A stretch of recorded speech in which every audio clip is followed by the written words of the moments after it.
Engineers, एक बार फिर से आप सभी का स्वागत है make it easy online platform पे। कैसे हैं आप सभी लोग? तो यूपीपीएससी पॉली लेक्चरर की एग्जाम डेट जैसे जैसे नजदीक आ रही है, आप लोगों की दिलों की धड़कनें बहुत तेजी से बढ़ रही हैं।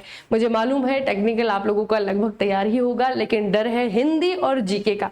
तो जो जीके का डर है ना, उसे कम करने के लिए आपके लिए सीरीज स्टार्ट कर रही हूँ, जिसमें कि सारे इंपॉर्टेंट टॉपिक हम 10-10 मिनट के जो ये 10 मिनट शोज होंगे, फिर कह सकते हैं सेशन होंगे, उसके जरिए आप लोग क्लियर करते रहना, या फिर कह सकते हैं अगर पहले आप लोगों ने पढ़ा हुआ है तो आप रिवाइज करते रहना। तो जितना भी यूपीपीएससी के एग्जाम के अकॉर्डिंग है ना, सिर्फ यूपीपीएससी पॉली लेक्चरर नहीं, लेकिन यूपीपीएससी बाकी जो एग्जाम्स करवाता है वहां पर उनके जो क्वेश्चन पेपर मैंने एनालाइज किए हैं, उसके बेस पे बच्चे जो इंपॉर्टेंट टॉपिक्स है वो आप लोगों को पढ़ाऊंगी इस 10 मिनट शो वाली सीरीज में। तो आज का जो टॉपिक है ये है इंडियन पॉलिटी से, और ये है आपका शेड्यूल, हिंदी में कहते हैं अनुसूचियां। जल्दी से ध्यान से देखिए, अगर पढ़ा हुआ है तभी भी देखिए, अगर नहीं पढ़ा हुआ है तो याद भी करने की कोशिश कीजिए और समझने की कोशिश भी कीजिए। ठीक है, चलिए स्टार्ट करते हैं भारतीय संविधान की अनुसूचियां। देखो बच्चे, सबसे पहले तो जो बेसिक सा क्वेश्चन मेरे पास आता है हमेशा, बच्चे का जो डाउट है कि मैम जब आर्टिकल्स थे तो ये अनुसूचियां क्यों बना दी, है ना? इसके बनाने के पीछे रीजन क्या था? बेसिकली क्या है बच्चे कि ये है एक्स्ट्रा इंफॉर्मेशन। ठीक है, किसी भी चीज के बारे में क्या है ये एक्स्ट्रा इंफॉर्मेशन।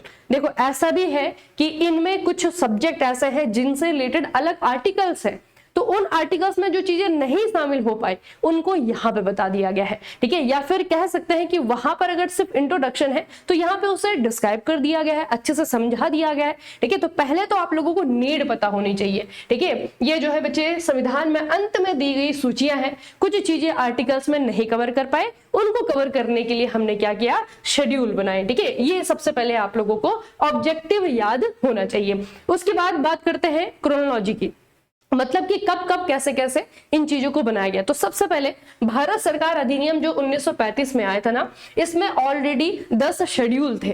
ठीक है, अब इसमें 10 शेड्यूल थे, लेकिन जब हमने अपने लिए संविधान बनाया, यानी कि 1950 में जब हमने अपना संविधान लागू किया, तो हमने इसमें 8 ही शेड्यूल जोड़े, 8 ही अनुसूचियां जोड़े। उसके बाद में हुआ संशोधन का सिलसिला, संशोधन यानी कि चेंजेस। तो जो पहला संशोधन किया गया 1951 में, हमने इसे 8 से बढ़ा करके 9 कर दिया, पहला अमेंडमेंट हुआ और 9वीं अनुसूची को जोड़ा गया। फिर 1985 में हमने दूसरी नई अनुसूची जोड़ी, यानी कि 10वीं, और इसके लिए हमें 52वां संवैधानिक संशोधन करना पड़ा। उसके बाद में 1992 में हमने 2 संशोधन के माध्यम से 11वीं और 12वीं अनुसूची को जोड़ा। तो बहुत बार पूछा जाता है कि मूल संविधान में कितने थे और आज की डेट में कितने हैं। तो आज की डेट में 12 अनुसूचियां हैं, जबकि अगर हम मूल संविधान को देखेंगे तो वहां पर 8 ही अनुसूचियां थी। अब हमें एक एक करके इनके बारे में पढ़ना है, और सेशन के लास्ट में मैं आपको एक ऐसी ट्रिक भी बताऊंगी जिससे कि ये सारी की सारी चीजें आपको एक ही बारी में याद हो जाएंगी। ठीक है, तो बार बार पढ़ने की जरूरत आपको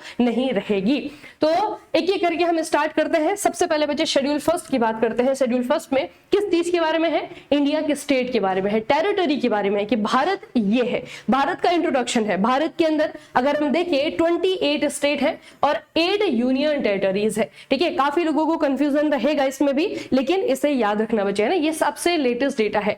8 और 8 28 राज्य हैं और 8 आपके केंद्र शासित प्रदेश है। ठीक है, अगर इसमें कुछ हमें याद रखना है तो इसमें हमें क्या याद रखना है कि जो लेटेस्ट यूनियन टेरिटरीज बनी है उनका नाम, जैसे कि आपका दमन और दीव और दादर और नागर हवेली, ये पहले अलग अलग थे, लेकिन आज की डेट में ये एक ही यूटी है। उसके अलावा हमारी 2 यूनियन टेरिटरी, एक आपके लद्दाख है और एक जम्मू और कश्मीर है। ये दोनों पहले एक स्टेट थे, राज्य थे, लेकिन अभी जो है 2019 के बाद ये अलग अलग हो चुके हैं, यानी कि 2 अलग अलग यूटी बन चुकी है। उसके बाद बात करते हैं स्टेट की। स्टेट में जो सबसे नया स्टेट बना है वो है तेलंगाना। तेलंगाना जिसकी राजधानी हैदराबाद है, और ये अलग होकर के बना है आंध्र प्रदेश से। तो ये सबसे लेटेस्ट जानकारी है हमारी स्टेट और यूनियन टेरिटरी के बारे में। उसके बाद में आता है कि देश तो हमने बना लिया, 28 राज्य हैं, 8 केंद्र शासित प्रदेश है, इनको कौन संभालेगा, या फिर जो नेता लोग हमारे हैं अगर वो हमारा देश संभालेंगे तो उसको चलाने के लिए वो पैसे भी लेंगे। तो दूसरे नंबर पे आता है बच्चे सैलरीज, यानी कि अलाउंसेस वेजेस और वेतन। अगर हम इसमें बात करते हैं कि कौन कौन से लोग हैं जिनकी सैलरी के बारे में कहा गया है दूसरी अनुसूची में, तो हमारे जैसे कि सुप्रीम कोर्ट के जो जजेस होते हैं, हाई कोर्ट के जजेस होते हैं, ठीक है, प्रेसिडेंट और गवर्नर की सैलरी यहाँ पे आ जाती है। आपको पता है प्रेसिडेंट ऑफ इंडिया की सैलरी कितनी है आज के डेट में? 5 लाख रुपए हर महीने, ठीक है। स्पीकर, डेप्यूटी स्पीकर की सैलरी आ जाती है। तो बेसिकली जितने भी संवैधानिक पद वाले लोग हैं इनकी सैलरीज यहाँ पे आती है। उसके बाद में आता है आपका शेड्यूल 3। इसमें आता है कि अब पैसे तो दे दिए हमने नेताओं को या फिर इस तरीके के पदाधिकारियों को, लेकिन अब जो है इनसे हमें लेना है वादा कि शपथ लो कि तुम जिस काम के लिए रखे गए हो तुम्हें वो काम करना पड़ेगा क्योंकि पैसे दे दिए हमने, ठीक है। तो ये जो आपका शेड्यूल 3 है ये बात करता है शपथ की, अफर्मेशन की। इसमें एक चीज याद रखना बच्चे, कई बार एग्जाम में थोड़ा सा फंसाता है, तो अधिकतर जो हमारे जैसे कि मेंबर ऑफ पार्लियामेंट है या फिर एमएलएज है उनकी सबकी शपथ इसके अंदर आती है। लेकिन अगर हम बात करें राष्ट्रपति की, तो राष्ट्रपति की शपथ आती है आर्टिकल 60 में। जो वाइस प्रेसिडेंट ऑफ इंडिया है इनकी जो शपथ आती है वो आर्टिकल 69 में। जो भारत के राज्यों के राज्यपाल होते हैं इनका आता है आपका आर्टिकल 169 में। तो इन तीनों को कई बार पूछ लिया जाता है कि क्या ये आर्टिकल 3 में आते हैं? नहीं, इनकी शपथ अपने अपने अलग अलग आर्टिकल्स में आती है, इनकी शपथ आर्टिकल शेड्यूल 3 में नहीं आती है।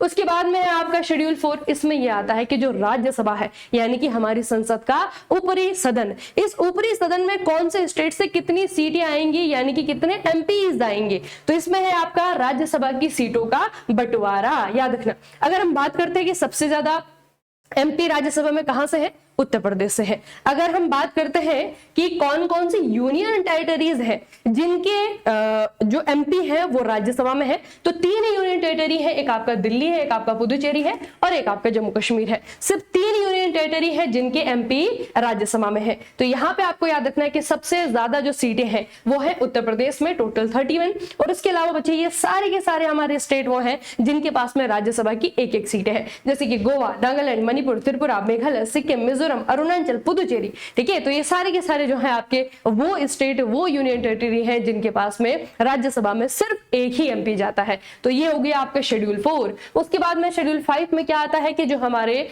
ट्राइबल एरियाज हैं, जो अनुसूचित जनजातीय वाले क्षेत्र हैं जहां पर की जनजाति रहती है, ट्राइबल कम्युनिटीज रहती हैं, उनका प्रशासन कैसे किया जाएगा। तो उनका प्रशासन कैसे किया जाएगा उसका उत्तर है शेड्यूल 5, ठीक है। याद रखना बच्चे, इसमें थोड़ा सा ये याद रखना कि हर एक स्टेट के लिए जहां पर की ट्राइब्स रहती है ना, वहां पर उनका प्रशासन कैसे करना है, कैसे जो है वहां पे प्रशासन किस तरीके से अलग किया जाएगा, उसके लिए जो है आपका क्या होता है टीएसी यानी कि ट्राइब्स एडवाइजरी काउंसिल बनती है। तो ये आप लोगों को याद रखना है कि जो जनजातियां हैं, जनजातियों का जो प्रशासन है वो आता है आपका शेड्यूल 5 में। लेकिन एक और ट्रिक यहाँ पे है कि हमारे जो उत्तर पूर्व में यानी कि नॉर्थ ईस्ट में 4 स्टेट हैं, उनको छोड़ करके बाकी इंडिया में जहां पे भी ट्राइब्स हो वहां पर प्रशासन कैसे संभाला जाएगा, कैसे किया जाएगा, उसका जवाब शेड्यूल 5 में है। लेकिन सिर्फ 4 स्टेटों को छोड़ करके बस वही चीज अब हमें क्या पढ़ना है, शेड्यूल 6 में पढ़ना है कि कौन से 4 स्टेट है जिनका शेड्यूल ट्राइब का जो प्रशासन है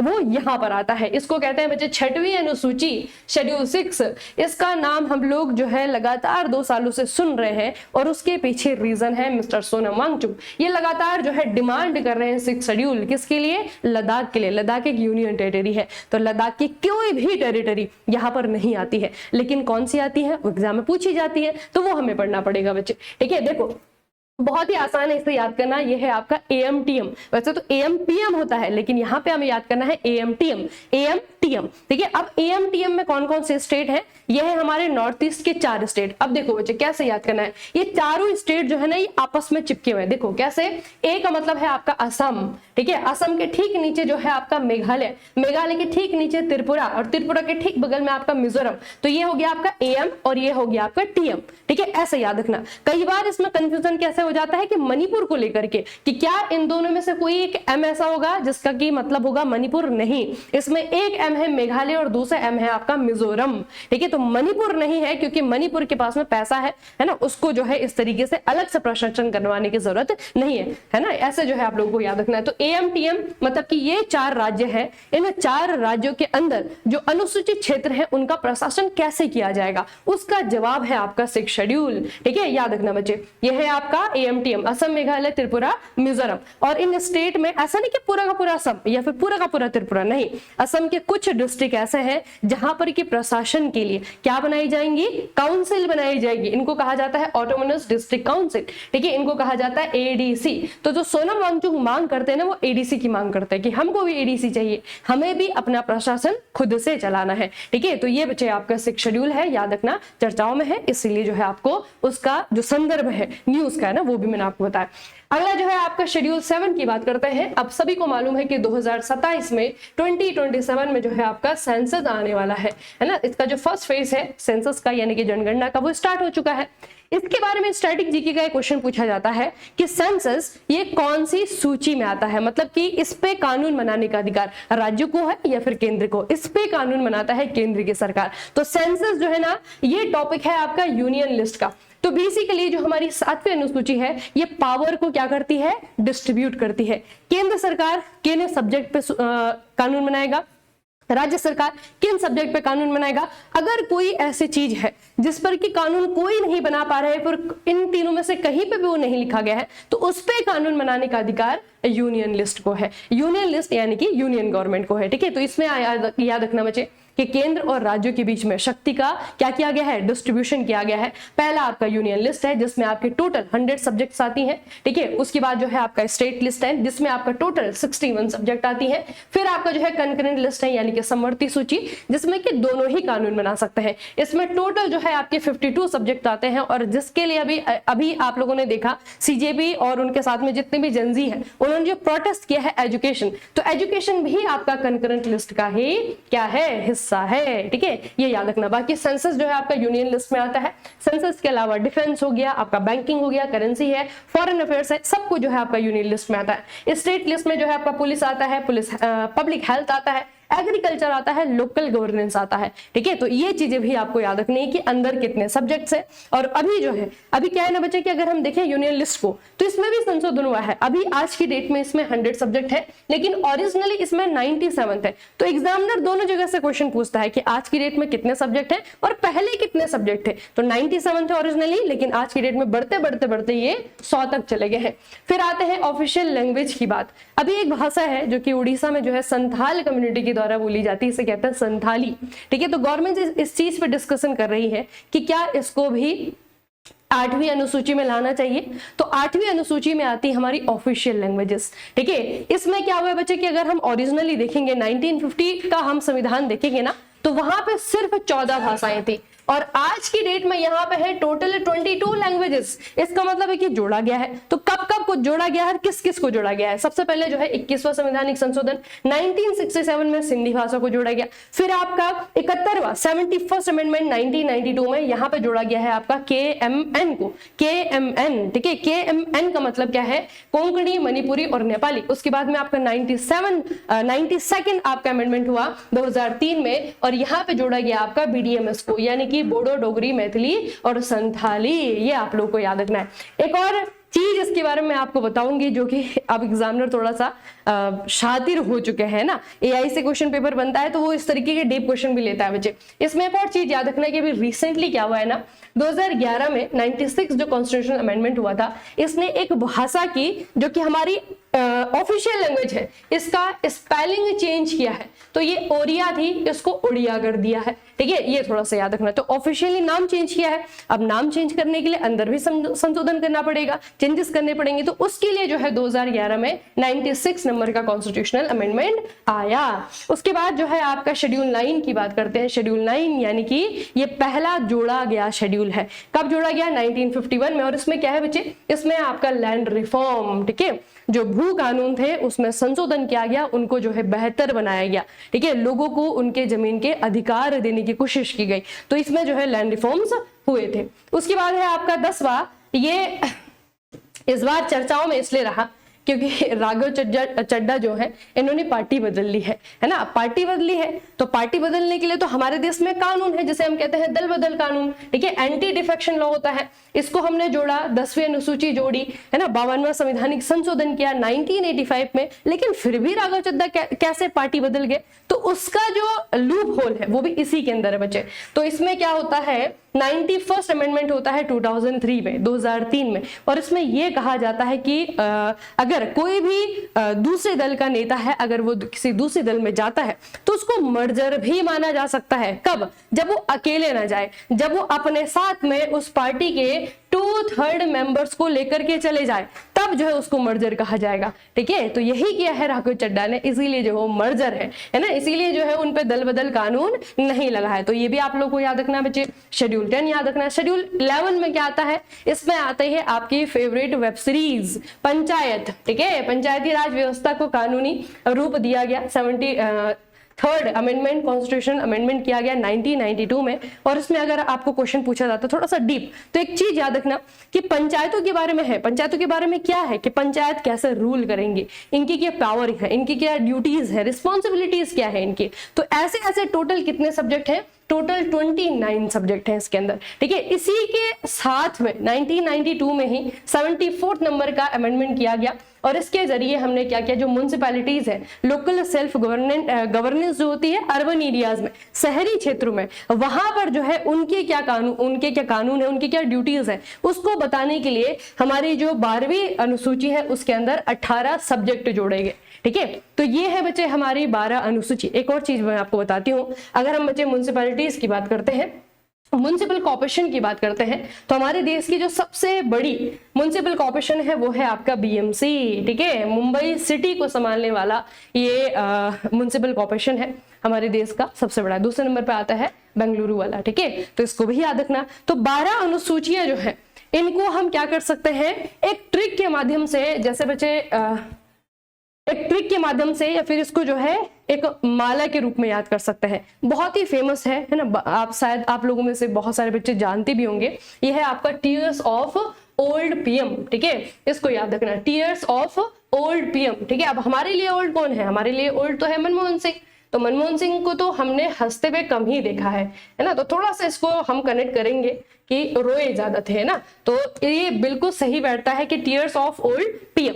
तो टी का मतलब है आपका टेरिटरीज, फिर आपका ई का मतलब है सैलरीज, एमोलमेंट्स, फिर आपका ए है अफर्मेशन यानी कि शपथ, ओथ, फिर आपका आर है राज्यसभा सीट एलोकेशन, फिर आपका एस है शेड्यूल एरियाज, और फिर है आपका ओ। अब यहाँ पे थोड़ा सा बच्चे आपका ट्रिक है, जो शेड्यूल एरियाज है वो पूरे इंडिया के लिए है, सिर्फ हमारे 4 स्टेट को छोड़ करके, और वो 4 स्टेट जो है एएमटीएम ये आते हैं आपके ओ में, अदर शेड्यूल एरियाज। ठीक है, तो ओ आपको याद रखना है। एफ का मतलब है आपका फेडरल प्रोविजन, यानी कि 3 लिस्ट यहाँ पे है। फिर आपका ओ आता है ऑफिशियल लैंग्वेजेस, फिर आपका एल आता है लैंड रिफॉर्म्स, फिर आपका डी आता है डिफेक्शन लॉ, फिर आपका पी आता है पंचायत, फिर आपका एम आता है म्युनिसिपैलिटीज। ठीक है, तो इसको याद रखना, टीयर ऑफ ओल्ड पीएम। इसे याद रखोगे तो सारे के सारे जो हमारी अनुसूचियां हैं वो आपको हमेशा याद रहेंगी। ठीक है, उसके बाद में है ये वो 4 संशोधन है जिन्होंने की हमारी अनुसूचियों को जोड़ा है ना, मतलब कि पहले हमारी 8 थी, लेकिन बाद में बढ़ते बढ़ते जो है आपकी वो 12 हो गई। तो 9वीं 10वीं 11वीं 12वीं इन पे बहुत ज्यादा फोकस होता है, इसीलिए इनको ध्यान से पढ़ना, इनको अच्छे से जो है रट करके पढ़ना। एक और चीज इनके बारे में याद रखना बच्चे कि जो संशोधन हुए थे, अलग अलग अनुसूचियां जो जोड़ी गई हैं वो किसने जोड़ी हैं, किसके टाइम पीरियड पे। जैसे कि 9वीं जोड़ी गई जवाहरलाल नेहरू थे, 10वीं जोड़ी गई राजीव गांधी थे, 11वीं जोड़ी गई पीवी नरसिम्हा राव थे प्रधानमंत्री, और 12वीं भी पीवी नरसिम्हा, मतलब दोनों एक ही साल के 1992 के हैं, तो पीवी नरसिम्हा राव के समय ये जोड़ी गई है। इतना आप लोगों को याद रखना है। ठीक है, तो अनुसूचियों का जो ये टॉपिक है ये आपका यहाँ पर खत्म होता है। और बच्चे यूपीपीएससी पॉलिटेक्निक लेक्चरर की अगर प्रिपरेशन कर रहे हो ना, तो मेक इट इजी मैकेनिकल एक बार जरूर से मोबाइल एप्लीकेशन डाउनलोड कर लेना, क्योंकि आप कहीं पीछे तो नहीं छूट रहे हो। क्यों? क्योंकि यहाँ पे बच्चे एक तो आपका कोर्स है। अब बहुत सारे बच्चे कहेंगे कि मैम अभी इस समय पे हम कोर्स कैसे पढ़ेंगे, तो बेसिकली बच्चे अभी वीडियो लेक्चर देखने को तो समय नहीं है, लेकिन कोर्स का कंटेंट आपको हेल्प करेगा। ये मत सोचो कि बहुत अथाह आपको मिलेगा। ठीक है, जितना एग्जाम के लिए इंपॉर्टेंट है वो आपको मिलेगा। उसके अलावा एक और चीज मैं आपको बता रही हूँ कि बहुत जल्द जो है हम यहाँ पे लाइव क्लासेस स्टार्ट करने वाले हैं। तो जिस बच्चे ने थ्योरी पढ़ी है उसके लिए तो बहुत अच्छी बात, जिसने नहीं पढ़ी है उसके लिए जो है आपका लाइव क्लासेस बहुत ही ज्यादा बेनिफिशियल होंगी। ठीक है, तो वहां पे हम क्या करेंगे, सारे के सारे पीवाईक्यू सॉल्व करेंगे, चाहे वो हिंदी के हैं चाहे वो आपके जीके के हैं। उसके अलावा आपका टेस्ट सीरीज वाले सेक्शन में अगर आप जाते हैं तो टेस्ट सीरीज जो है आपका यूपीपीएससी पॉलिटेक्निक लेक्चरर, एक तो आपका टेक्निकल नॉन टेक्निकल दोनों साथ है, एक आपका सिर्फ नॉन टेक्निकल की टेस्ट सीरीज है। दूसरा जो कोर्सेज वाले बच्चे हैं आपको खरीदने की जरूरत नहीं है, आपके कोर्स में जो है आपका नॉन टेक्निकल वाला टेस्ट सीरीज ऑलरेडी अपलोडेड है, बस आपको देना शुरू करना है। ठीक है, चलिए फिर आज का सेशन यहीं पे समाप्त करते हैं, मिलेंगे दूसरे सेशन में दूसरे टॉपिक के साथ। तब तक के लिए पढ़ते रहिए अपना खूब सारा ख्याल रखिएगा। आप सभी का बहुत बहुत धन्यवाद।